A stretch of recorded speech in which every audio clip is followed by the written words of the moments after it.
பிதா சுதன் பரிசுத்த ஆவியின் பேராலே ஆமென். ஆண்டவர் உங்களோடு இருப்பாராக, உம் ஆன்மாவோடும் இருப்பாராக.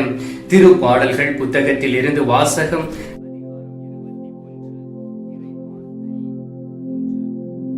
படுக்கையில் அவர் நோயுற்று கிடக்கையில் ஆண்டவர் அவருக்கு துணை செய்வார். நோய் நீங்கி படுக்கை நின்று அவர் எழும்பும்படி செய்வார். ஆண்டவரின் அருள்வாக்கு. இறைவா உமக்கு நன்றி. கிறிஸ்துவுக்குள் பிரியமான என் அன்பு சகோதர சகோதரிகளே, ஒவ்வொரு நாளும் நாம் ஆண்டவரோடு இணைந்திருக்கின்றோம்.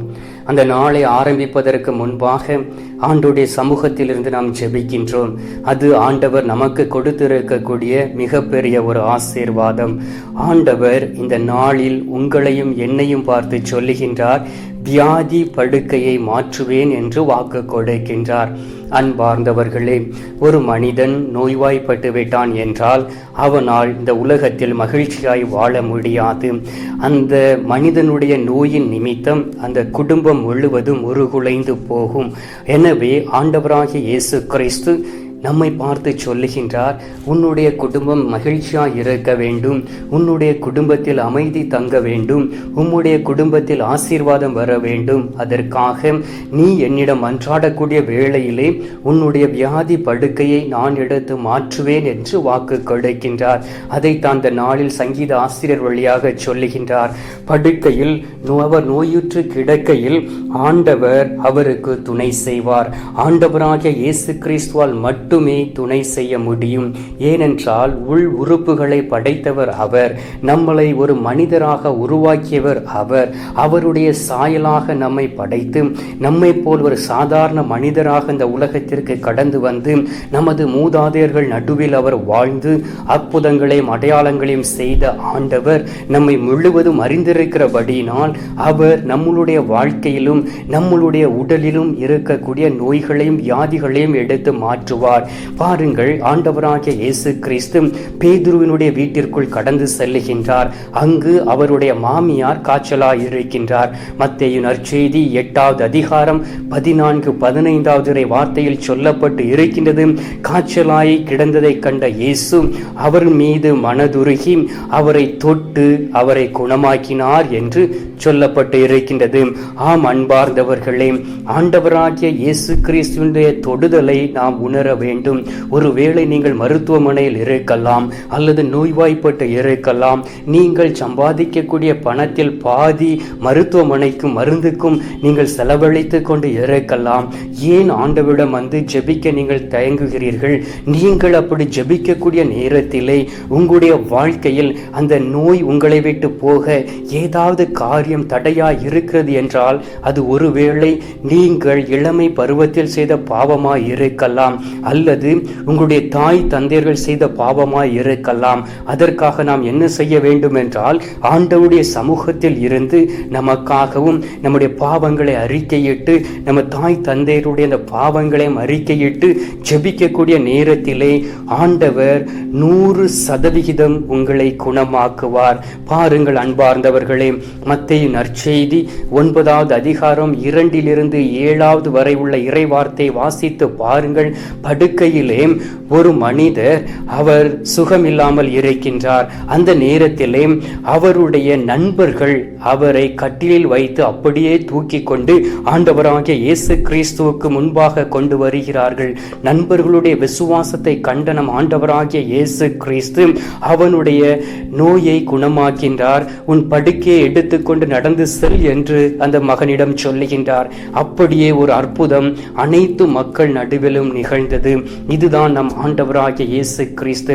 மற்றவர்கள் உங்களை பார்த்து பெருமை அடையும்படியாக, மற்றவர்கள் உங்களை பார்த்து யார் இந்த சகோதரன் என்று சொல்லும் அளவுக்கு ஆண்டவர் இந்த நாளில் ஒரு அற்புதத்தை செய்வார். பாருங்கள் அன்பார்ந்தவர்களே, லூக்கா நற்செய்தி 8வது அதிகாரம் 51 55 வார்த்தை வரை வாசித்து பாருங்கள். இயேசு யாவீருவின் வீட்டிற்குள் சென்றார்.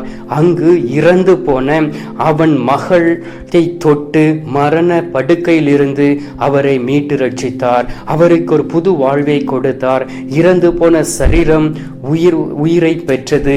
அதை எல்லோரும் பார்த்தார்கள். கண்கூடாய் பார்த்தவர்கள் தான் சாட்சி. அந்த தாயும் சாட்சியாக இருந்தார். தன்னுடைய மகள் இறந்து போய்விட்டார் என்று சொல்லி எல்லோரும் வந்து அழுது புலம்பிக் கொண்டு இருக்கிறார்கள்.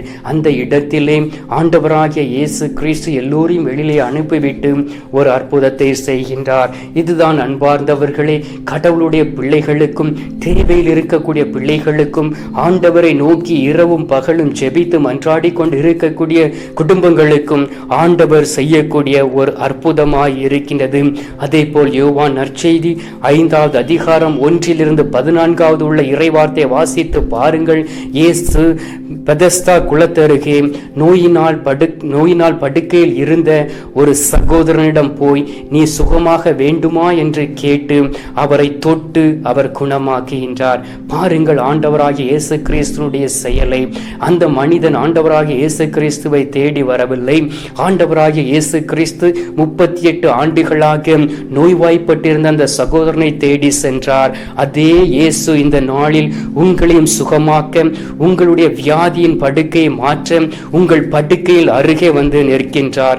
இப்பொழுது அவர் உங்கள் வியாதி படுக்கையை முழுவதையும் மாற்றப் போகின்றார்.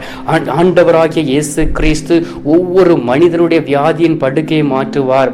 பாருங்கள் அன்பார்ந்தவர்களே, இந்த கொரோனா நோயினால் பாதிக்கப்பட்ட அநேக மக்கள் உண்டு. அவர்களிடம் கேட்டு பாருங்கள் அவர்களுடைய வேதனையை.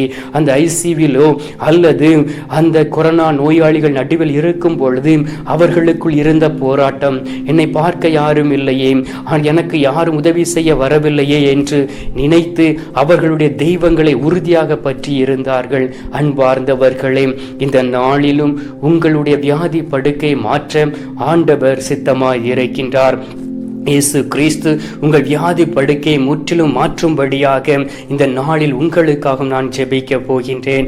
ஆனால் அதற்கு முன்பாக இந்த ஜெபத்தை முழு இதயத்தோடு ஏறெடுக்க வேண்டும் என்று நான் விரும்புகின்றேன். அன்பார்ந்தவர்களே, சங்கீதம் 41வது அதிகாரம் 4வது இறை வார்த்தையை நாம் வாசித்தோம் என்றால், ஆண்டவரே எனக்கு இரங்கும், என்னை குணப்படுத்தும், உமக்கு எதிராக பாவம் செய்தேன் என்று மன்றாடினான். ஆம் அன்பார்ந்தவர்களே, ஆண்டவராகிய இயேசு கிறிஸ்துவுக்கு எதிராக நாம் பாவம் செய்திருக்கின்றோம். எனவே நம்முடைய பாவத்தை நாம் அறிக்கையிட வேண்டும். நாம் ஜெபிப்பதற்கு முன்பாக முதலில் பாவ அறிக்கையிட்டு பாவத்தில் இருந்து வெளியிலே வந்து ஆண்டவராகிய இயேசு கிறிஸ்துவை நோக்கி ஜெபிக்கக்கூடிய வேளையிலே ஆண்டவராகிய இயேசு கிறிஸ்து உண்மையிலும் உண்மையுமாக நமக்குள் இருக்கக்கூடிய பாவ இருளை மாற்றி நம்முடைய உடலில் இருக்கக்கூடிய நோய்களை குணமாக்குவார்.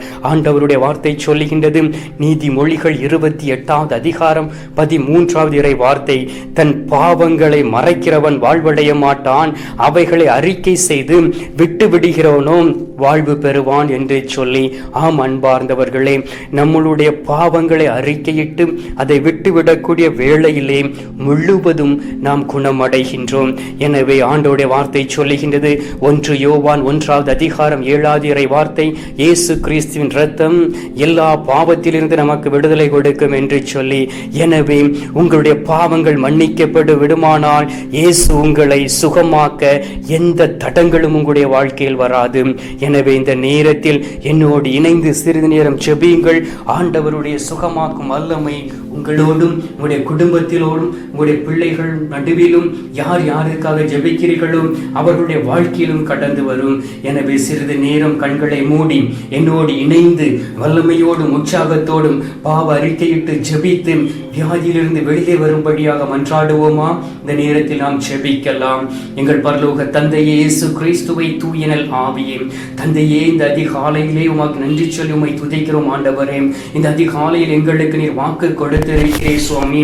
படுக்கையில் அவர் நோயுற்று கிடக்கையில் ஆண்டவர் அவருக்கு துணை செய்வார், அவர் நோய் நீங்கி படுக்கையில் இருந்து அவர் எழும்பும்படி செய்வார் என்று வாக்கு கொடுத்து படுக்கையில் இருந்து எங்களை எழுப்பிவிட எங்களை தேடி வந்திருக்கக்கூடிய அன்பு நேசரே, உம்மை நன்றியோடு உம்மை துதிக்கிறோம். ஆனால் அநேக நேரங்களில் நாங்கள் செய்த பாவம் தகப்பனே உம்முடைய அற்புத வல்லமை கடந்து வர தடையாய் இருக்கின்றன. நாங்கள் எங்களுடைய சிந்தனையினாலும் சொல்லாலும் செயலாலும் கடமைகள் தவறினாலும் செய்த பாவங்களுக்காக இதோ உமது திரு சமூகத்தில் வந்து உம்மிடம் மன்னிப்பு கேட்கிறோம் அப்பா. ஆண்டவரே, நீர் இந்த உலகத்தில் வாழ்ந்த பொழுது நோய்வாய்ப்பட்டிருந்த மக்கள் மீது மனதுருக்கம் கொண்டு அவர்களுடைய பாவங்களை மன்னித்து அவர்களுடைய நோய்களை குணமாக்கியது போல் இதோ உமது திரு சமூகத்தில் உமக்கு முன்பாக வந்திருக்கக்கூடிய பிள்ளைகள் ஒவ்வொருவரையும் நீர் தொடுவீராக. யார் யாரெல்லாம் வியாதியோடு இருக்கிறார்களோ, இந்த நேரத்தில் நோய்வாய்ப்பட்டு இருக்கிறவர்களுக்காக ஜெபிக்கிறார்களோ, படுக்கையில் இருக்கிறார்களோ, ஐசியூவில் இருக்கிறார்களோ, பலதரப்பட்ட நோயினால் பாதிக்கப்பட்டு மருத்துவர்களாலும் மருத்துவமனையினாலும் கைவிடப்பட்டு இருக்கிறார்களோ, அவர்கள் மீது இந்த நாளில் மனம் இறங்குவீராக. ஆண்டவராகிய இயேசு கிறிஸ்துவே, நீர் எங்களை சுகமாக்க எங்களுடைய வீட்டிற்குள் வந்திருக்கின்றீர். இந்த நாளில் உம்மால் மட்டுமே எங்களுடைய வியாதிகளையும் நோய்களையும் எடுத்து மாற்ற முடியும் என்று விசுவசிக்கின்றோம். அன்பார்ந்த இயேசு சுவாமி, யார் யாரெல்லாம் நுரையீரல் சம்பந்தமாக அந்த கொரோனா நோயினால் பாதிக்கப்பட்டு இருக்கிறார்களோ அவர்கள் ஒவ்வொருவரையும் நீர் குணமாக்குவீராக. இதய சம்பந்த நோயினால் பாதிக்கப்பட்டு இருக்கிறார்களோ அவருடைய நரம்புகளில் இருக்கக்கூடிய அந்த தடைகளையும் பிளாக்குகளையும் எடுத்து மாற்றிடுவீராக. வயிற்றுப்புறத்தில் இருக்கக்கூடிய வலியை எடுத்து மாற்றுவீராக. கேன்சர் நோயை எடுத்து மாற்றிடுவீராக. அவர்களுடைய கல்லீரலில் இருக்கக்கூடிய நோயை எடுத்து மாற்றுவீராக. கிட்னி சம்பந்தமான நோயை எடுத்து மாற்றுவீராக.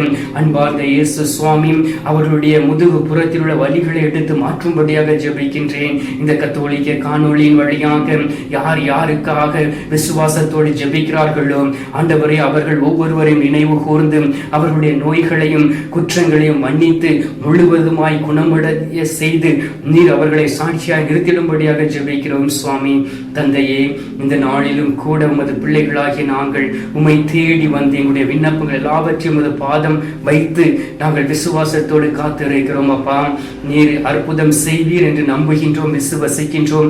உம்மால் மட்டுமே எங்களுடைய நோய்களை குணமாக்க முடியும், பாவ மன்னிப்பின் நிச்சயத்தை தர முடியும் என்று நம்புகின்றோம். தந்தையே, இந்த அதிகாலையிலே நீர் எங்களுடைய ஜபத்தை கேட்டிருப்பதற்காக நன்றி.